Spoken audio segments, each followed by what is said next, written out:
నమస్తే. Welcome to Manam TV. నేను anchor Siri. ప్రస్తుతం మనతో పాటు వంటింటి చిట్కాల master ayurvedic doctor Chittibotla Madhusudana Sharma గారు ఉన్నారు. ఆయనతో మాట్లాడదాం. డాక్టర్ గారు నమస్తే. నమస్తే. ఎలా ఉన్నారు? బాగున్నానమ్మా, మీరు ఎలా ఉన్నారమ్మా? చాలా బాగున్నాను డాక్టర్ గారు. డాక్టర్ గారు, ఈ రోజుల్లో కామన్ మేజర్ ప్రాబ్లం మీ ముందు ఉంచుదాం అనుకుంటున్నాను. అదే మోకాళ్ళ నొప్పులు. ఇంతకు ముందు జనరేషన్ లో అంటే ఒక మన అమ్మలు అంటే ఇంతకు ముందు అమ్మ వాళ్ళందరి జనరేషన్ వాళ్ళు ఒక 40-50 దాటినాక వాళ్ళకి ఈ నొప్పులు ఇలాంటివి చూసేవాళ్ళము. ఎగ్జాంపుల్ నన్ను తీసుకోండి.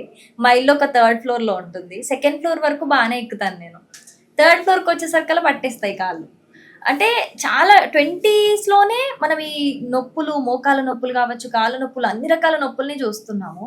అసలు ఇవి పోవడానికి ఎలాంటి డైట్ అయినా లేకపోతే కాల్షియం ఇంక్లూడ్ చేసుకోవడం అయినా, అసలు కాల్షియం లోపం వల్ల వస్తుందా, ఎలాంటి ఫుడ్ తీసుకోవాలంటారు, ఏం చెప్తారు దీని గురించి? మోకాళ్ళ నొప్పులు వచ్చేదానికి కారణము మీరు ఇప్పుడు ప్రస్తావించినట్లు కాల్షియం ఒక కారణం, అంటే కాల్షియం లోపం. సో డి విటమిన్ లోపం ఒక కారణం, ఇతర అనేక రకాలైనటువంటి పోషకాహార లోపాలు కూడా కారణం. అది ప్రధాన కారణం. రెండవది ఏమంటే ఈ మధ్యకాలంలో వివిధ కారణాల రీత్యా శారీరక శ్రమ తక్కువైపోయిందమ్మా, సెడెంటరీ లైఫ్ పెరిగిపోయింది. సో మనకు ఎలాంటి శారీరక శ్రమ లేకపోవడం చేతనే చిన్న వయసులోనే మోకాళ్ళ నొప్పులు రావడం జరుగుతుంది. ఇంకోటి ఏంటంటే పోషకాహార లోపం అనేసరికి మీకు సర్వసాధారణంగా కొంత డౌట్ వచ్చి ఉంటుంది. పూర్వకాలం అయితే ఇన్ని ఆహార పదార్థాలు లేవు కదండి, ఇప్పుడు ఇన్ని ఆహార పదార్థాలు ఉన్నాయి, అన్ని లభ్యమవుతున్నాయి, పోషకాహార లోపం అని మీరు ఎట్లా చెప్తున్నారు అని చెప్పేసి ఎగ్జాక్ట్లీ కరెక్ట్ చెప్పారమ్మా.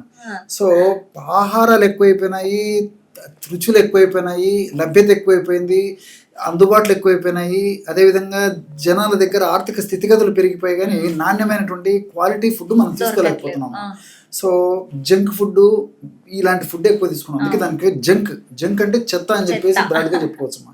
సో మన దేహానికి ఏమాత్రం ఉపయోగపడినటువంటి ఆహార పదార్థాలు తీసుకోవడం ప్రధాన కారణం చేత మరి ఈ మోకాళ్ళ నొప్పుల సమస్య వస్తుంది అనమాట. కాబట్టి ఈ మైక్రోన్యూట్రియంట్స్ సరిగ్గా ఉండడం లేదు. ప్రధానంగా మైక్రోన్యూట్రియంట్స్ అంటే for example B complex factors కానీ, ఐరన్ కానీ, అదేవిధంగా ఇంతకుముందు చెప్పినట్టు కాల్షియం కానీ, మెగ్నీషియం కానీ, ఫాస్ఫరస్ కానీ, ఇలాంటివి, తర్వాత ఈ మినరల్స్ ఇలాంటివి మనకు అవసరమైనంత మేరకు మనం తీసుకోలేకపోవడం చేతనే ఇవి పరోక్షంగా మోకాళ్ళ నొప్పులు కూడా కారణభూతం అవుతున్నాయి అన్నమాట. అంతేకాకుండా fast foods, junk foods, bakery foods ఇలాంటివి తీసుకోవడం కూడా మరి పరోక్షంగా మోకాళ్ళ నొప్పులు కారణమవుతున్నాయి. అదేవిధంగా లేట్ అవర్స్ పడుకోవడం కూడా పరోక్షంగా మోకాళ్ళ నొప్పులు కారణమవుతున్నాయి. ఇవన్నీ కూడా మరి మోకాళ్ళ నొప్పులకు, ఇతర నొప్పులకు కారణభూతమైనటువంటి పరిస్థితి ఏర్పడుతుందమ్మా. మరి హోమ్ రెమెడీస్ చెప్తారా వీటికి సంబంధించి? చెప్తానమ్మా. ఈ హోమ్ రెమెడీ చెప్పేదానికంటే ముందు మరొక విషయం కూడా చెప్తాను చూడండి. సో మన అదృష్టవశాత్తు సూర్యభగవానుడు ప్రత్యక్షంగా కనిపిస్తూ, సూర్యభగవానుడు నా అనుగ్రహాన్ని మీరు పొందండి అని ఆయన మన చుట్టూ లభ్యమవుతూ, మనకు అందుబాటులో ఉంటూ, మనకు ఆశీర్వాదానికి రెడీగా ఉన్నప్పటికీ మనం ఆ ఆశీర్వాదాన్ని నోచుకోలేకపోతున్నామమ్మా. సో సూర్య భగవాన్ నుంచి మనకు డి విటమిన్ వస్తుంది. సో మనకు ఆ డి విటమిన్ ఉన్నప్పుడే ఇలాంటి నొప్పులు, ఎముకలకు సంబంధించినటువంటి, కీళ్ళకు సంబంధించినటువంటి జబ్బులు రాకుండా ఉంటాయి అన్నమాట.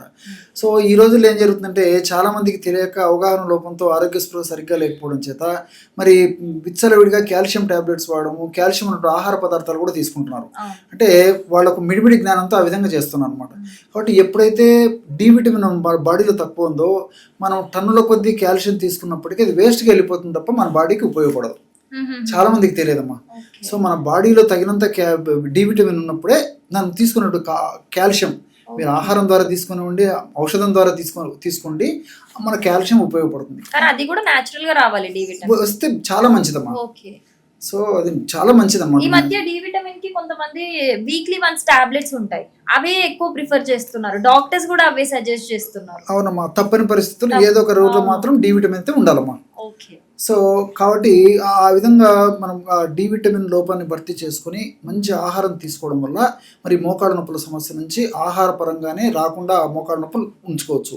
మరి మోకాళ్ళ నొప్పుల సమస్య వచ్చినప్పుడు ఎలాంటి ఔషధం తయారు చేసుకోవాలంటే అతి చౌకగా అందరికీ అందుబాటులో ఈజీగా తయారు చేసుకోదగ్గ ఔషధం చెప్తాను చూడండి.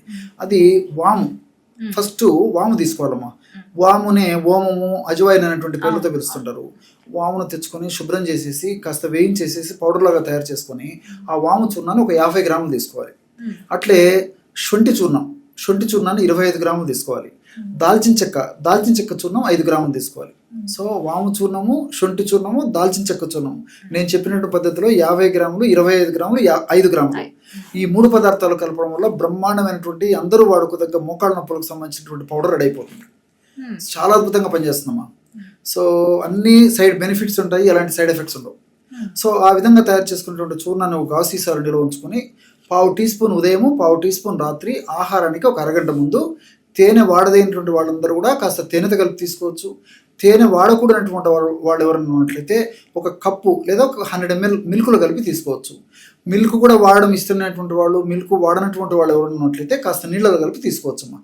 ఏదో ఒక పద్ధతిలో ఈ ఔషధాన్ని తీసుకోవడం వల్ల మోకాళ్ళ నొప్పులకు సంబంధించినటువంటి సమస్యలు చాలా త్వరగా తగ్గిపోతాయి. అంతేకాకుండా భవిష్యత్తులో ఆ మోకాళ్ళ నొప్పుల వల్ల ఇతర ఉపద్రవాలు కూడా రాకుండా ఉండేటువంటి అవకాశం ఏర్పడుతుంది. ఈ 3 పదార్థాలు వాము, శొంఠి, అదేవిధంగా దాల్చిన చెక్క, ఈ 3 పదార్థాలు నేను ఏవైతే చెప్పానో ఈ 3 పదార్థాల గుణం ఏంటంటే మోకాళ్ళ భాగంలో ఉన్నటువంటి ఇన్ఫ్లమేషన్ అనేటువంటి ప్రక్రియను తగ్గించేస్తాయమ్మా. అంతేకాకుండా ఇన్ఫ్లమేషన్ వల్ల మోకాళ్ళ భాగానికి హాని కలిగించేటువంటి ఈ TNF ఆల్ఫా, అదేవిధంగా ప్రోస్టాగ్లాండిన్స్, సైటోకైనిన్స్, ఇంటర్లీకిన్స్ ఇలాంటి అనేక రకాల హానికారకమైన రసాయన పదార్థాల యొక్క ప్రభావం చేతనే మోకాళ్ళ భాగంలో పోటు, నొప్పి, సలుపు, బాధ ఉంటాయన్నమాట. సో ఆ యొక్క హానికారకమైన పదార్థాల ఉత్పత్తిని తగ్గిస్తాయి. అంతేకాకుండా ఇన్ఫ్లమేషన్ కూడా తగ్గించేటువంటి అద్భుతమైన గుణాలు నేను చెప్పిన వాటిలో ఉండడం వల్ల శాస్త్రీయంగా మనం ఆలోచన చేసినప్పటికీ ఈ యొక్క ఆహార ఔషధాలు చాలా అద్భుతంగా మోకాళ్ళ నొప్పుల్లో ఉపయోగపడతాయమ్మా. మంచి రెమెడీ చెప్పారు డాక్టర్ గారు, నాకు కూడా బాగా ఉపయోగపడుతుంది. Thank you thank you so much. మంచిది.